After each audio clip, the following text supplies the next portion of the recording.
Olá, irmãos, tudo bom com vocês? Hoje é dia 1º de agosto de 2019. Irmãos, eu pedi para o Senhor trazer uma palavrinha para eu estar passando aqui no canal, que já fazia um tempinho que eu não postava.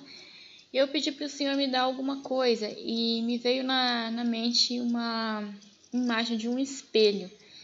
E eu perguntei para o Senhor o que ele queria dizer, né? Porque espelho pode ter muitos significados, né? Pode ser você olhar para si mesmo, os seus próprios defeitos, ou prestar atenção em si, ou outros significados também. Mas o Senhor me fez ver uma mão trabalhando, escrevendo e trabalhando, e aquela mão se feria. E a pessoa parava para cuidar da ferida, sabe? Então eu entendi que ele estava querendo dizer que a gente precisa prestar, às vezes parar para prestar atenção em nós mesmos, nas nossas próprias necessidades. E essa é uma palavra que o Senhor vem trabalhando comigo, porque muitas vezes, irmãos, a gente tem um coração muito ansioso para servir ao Senhor, né, da melhor maneira possível, e a gente usa a nossa energia para fazer coisas para Deus com todas as nossas forças. E muitas vezes existem coisas internas que precisam ser tratadas, sabe? E é claro que a gente conhece aquele tipo de cristão que às vezes passa anos e anos na igreja e não evolui, né? Você não vê a pessoa dando frutos. E esse é o outro extremo, que também não é bom. Mas eu estou falando daquele tipo de cristão que, como eu, é muito ansioso para servir a Deus da melhor maneira possível. Só que aí, irmãos, o Senhor começou a tratar comigo essa questão. E uma passagem que ele foi usando foi a passagem que fala de Marta e Maria. E eu vou falar bastante a respeito delas. Que é o seguinte. Marta e Maria, que vocês conhecem, né?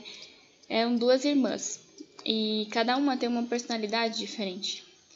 E essas irmãs, elas representam tipos de cristãos diferentes. Eu estou falando aqui, irmãos, mas vocês podem ler lá a passagem que fala, né, no momento que Jesus foi visitá-las e também da morte de Lázaro. Tá? Eu não vou ficar lendo o versículo porque vai ficar muito longo e cansativo, tá? Então, a primeira parte fala de quando Jesus foi visitar as duas, vocês lembram? E quando Jesus estava lá, Marta, ela estava com muita ansiedade de servir ao Senhor da melhor maneira possível. O que acontece com Marta é que ela era uma pessoa muito prática e racional. Racional, né? E ela tinha uma ansiedade muito grande de fazer tudo certinho. Irmão, se a gente se coloca no lugar dela e para pensar, faz todo sentido do mundo, né? Vem uma pessoa muito importante na sua casa, no caso Jesus ali, que não tem nem como descrever o quanto ele era importante, né? Era o próprio Filho de Deus. Imagina que vem uma pessoa muito importante na sua casa, a sua reação natural é querer servi-lo da melhor maneira possível, né? Imagina que naquela época não tinha um iFood para pedir comida. Ela estava muito preocupada com essa parte, né? Ela tinha que fazer o pão e o pão às vezes leva horas para fazer. Então, ela estava ali preocupada com essa parte técnica, essa parte prática. E a preocupação dela era alimentar o Senhor Jesus. Mas Maria, ela estava preocupada em receber alimento dele, né? Porque na palavra fala que nem de pão viverá o homem, mas de toda a palavra que sai da boca de Deus. Então, Maria estava preocupada em receber essa palavra do Senhor. Então, ela não estava nem aí para todo o resto, né? E se você for parar para pensar do ponto de vista humano, lógico, não faz sentido. Ela parecia realmente uma folgada do ponto de vista de Marta. Mas ela estava se enchendo da presença do Senhor. E o Senhor começou a tratar comigo esse conceito. E custou muito a eu aprender, sabe, irmãos? Eu lembro que numa reunião de oração, um irmão usou exatamente essa passagem. Ele falou assim, que ele sentia Deus dizer que eu eu tinha um coração que era uma mescla entre Marta e Maria, né? Que eu tinha um lado muito ansioso e ao mesmo tempo também em alguns momentos muito apaixonado e que se entrega ao Senhor, e realmente é verdade. Eu fico mesclando entre essas duas personalidades. E o Senhor começou a tratar comigo que muitas vezes a gente perde o foco, sabe, irmãos? Só que assim, é um pouco difícil da gente compreender, porque essa passagem parece bem simples a ideia da coisa, mas quando a gente está na prática, né, vivendo nossa vida cristã, a gente é muito bombardeado pelo aquele sentimento de culpa de não estar fazendo algo pelo reino, né? A gente se culpa porque a gente acha que a gente tem que estar fazendo coisas e a gente tem que estar agindo e trabalhando, e tudo isso é bom, né, irmãos? É bom sim, porém a gente precisa parar para pensar onde que está a nossa base, né? Porque as verdadeiras obras, elas vêm de dentro para fora. E você não dá fruto por força. Uma árvore, ela não escolhe dar frutos ou não. Ela dá frutos porque é a natureza dela, e isso vai acontecer como reflexo da terra que ela está plantada e da água que ela é regada. E não é algo que ela faz força para isso. A única coisa que ela tem que se preocupar, se é que a árvore se preocupa, né, é em se alimentar. E é só isso. E só que às vezes a gente não entende isso. Eu lembro lembro do culto passado que eu estava na igreja e o pregador estava falando e ele usou essa passagem também de Marta e Maria, e ele falou algo que eu nunca tinha parado para pensar, mas que faz todo sentido. Quando Jesus ele recebeu a notícia de que Lázaro estava doente, vocês lembram dessa passagem, né? Que Lázaro é irmão, era, né? Que já faleceu faz muito tempo. Ele é irmão de Marta e Maria. E Jesus recebeu a mensagem de que ele estava doente. Só que Jesus levou uns 4 dias para chegar até o local. Quando Jesus chegou, ele já estava morto. E quando ele vinha se aproximando, Marta veio ao encontro de Jesus. E vocês se lembram, ela disse para o Senhor assim: Senhor, se o Senhor estivesse aqui, o nosso irmão não teria morrido. E Jesus começou a explicar para ela, né, que ele não estava exatamente morto, que ele estava dormindo. E ela falou: eu sei, ele vai ressuscitar nos últimos dias. Mais ou menos assim a conversa que eles tiveram. Vocês podem ver lá na passagem. E Marta, ela ficou satisfeita com essa resposta. Ela entendeu que o irmão dela iria ressuscitar nos últimos dias e tal, que ele estava guardado no Senhor, ok. Lembrando que Marta era uma pessoa prática, racional. Então, ela foi para um conceito lógico.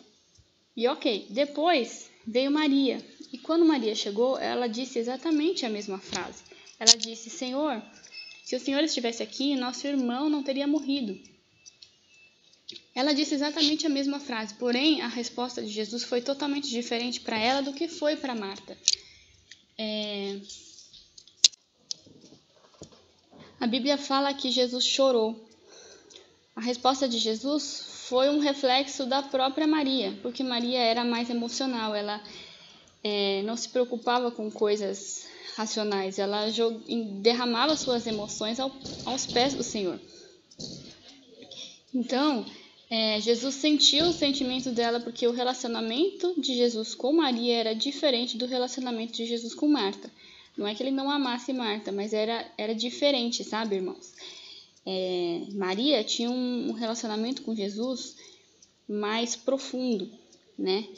E então, o sentimento de Jesus para com ela também era diferente. E ele se comoveu, porque ele conhecia ela com profundidade. Então, se você for parar para pensar, a gente se comove mais com problemas de pessoas que a gente conhece bem ou que a gente ama, do que com terceiros, né? Não que a gente não se importe com o problema dos outros, ainda que sejam pessoas distantes, mas os sentimentos, eles são diferentes quando você tem intimidade com a pessoa. Então, irmãos, o que aconteceu? Jesus, ele teve uma resposta diferente e ele decidiu ressuscitar Lázaro. né, para atender o coração de Maria. Foi por causa de Maria que ele fez isso, porque se fosse por Marta ele não teria feito. Então, o que aconteceu? O relacionamento de Maria trouxe para ela obras. Uma obra que foi muito maior do que a obra de Marta fazendo pães e limpando a casa, vocês percebem? A fé dela acabou trazendo a ressurreição de Lázaro, uma coisa tremenda. Claro que Jesus estava ali em pessoa e acabava trazendo uma percepção diferente, mas vamos supor que Jesus já tivesse sido arrebatado e não estivesse ali, né? Que ela tivesse conversado com ele no secreto do quarto dela e Lázaro tivesse ressuscitado. Uau, né? A gente vê pessoas indo lá orar e pessoas sendo curadas e tal, e você fala, nossa, essa pessoa aí tem grandes obras. Essas grandes obras, irmãos, elas são um reflexo de um relacionamento com o Senhor. Elas não acontecem através de uma força humana, né? Através de coisas sistemáticas e repetitivas.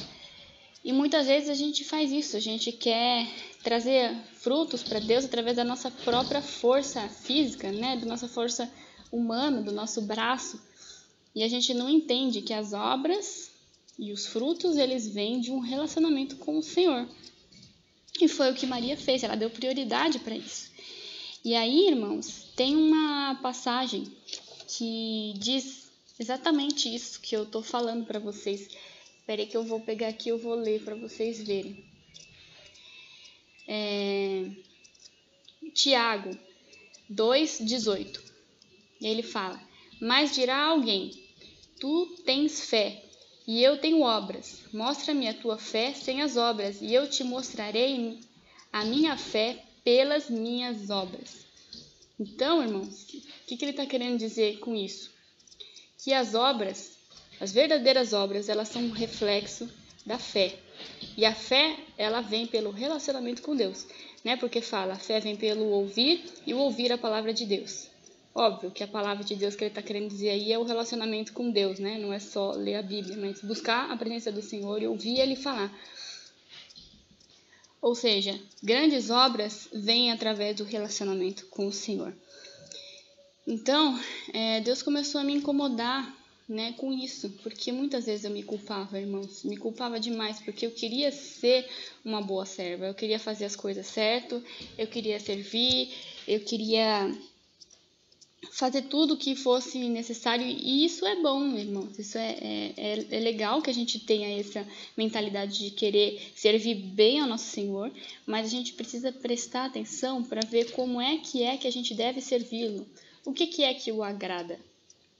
Será que estar fazendo coisas para ele metodicamente isso o agrada? Ou será que ele quer simplesmente que a gente tenha relacionamento com ele? Por conta disso, irmãos, eu acho que isso pode ser libertador para muitos de nós. A gente parar de se culpar, sabe? Eu não estou querendo dizer para você que você vai começar a ignorar os necessitados e a não querer fazer mais nada. Não é isso que eu estou tentando dizer. A gente tem medo, muitas vezes, de ficar como aqueles acomodados em banco de igreja que não faz nada para o Senhor. Mas a gente não precisa se preocupar com isso, irmãos, porque se a gente está buscando a presença do Senhor Jesus, conversando com Ele, tendo um relacionamento, as obras elas vão vir naturalmente, é um reflexo natural, sabe? Então, assim, comecei a ser liberta dessa questão e comecei a me focar cada vez mais em descansar no Senhor e buscar a presença dEle, sabe? E aí, irmãos, coisas começam a acontecer naturalmente, né? Porque a gente vai se derramando e o Senhor vai fazendo e é pela força dEle, não é pela nossa força, porque na verdade nenhum de nós consegue fazer obras. As obras, elas são feitas pelo Senhor, através do poder sobrenatural dEle. A única coisa que a gente pode fazer é estar próximo dEle, né? E se relacionar com Ele. É isso que a gente pode fazer, porque milagres e coisas sobrenaturais, até a mudança do nosso caráter, da nossa personalidade, a gente não consegue fazer isso sozinho. A única coisa que a gente pode fazer é pedir para o Senhor e buscar para que Ele nos transforme, né? A gente mesmo não tem força por nós mesmos para fazer absolutamente nada, porque nós não somos nada, mas nós temos o Senhor. E é isso, irmãos. Foi uma palavrinha mais curta hoje. Espero que tenha significado para vocês e que possa ajudar. E é isso. Até o próximo vídeo. A paz do Senhor Jesus.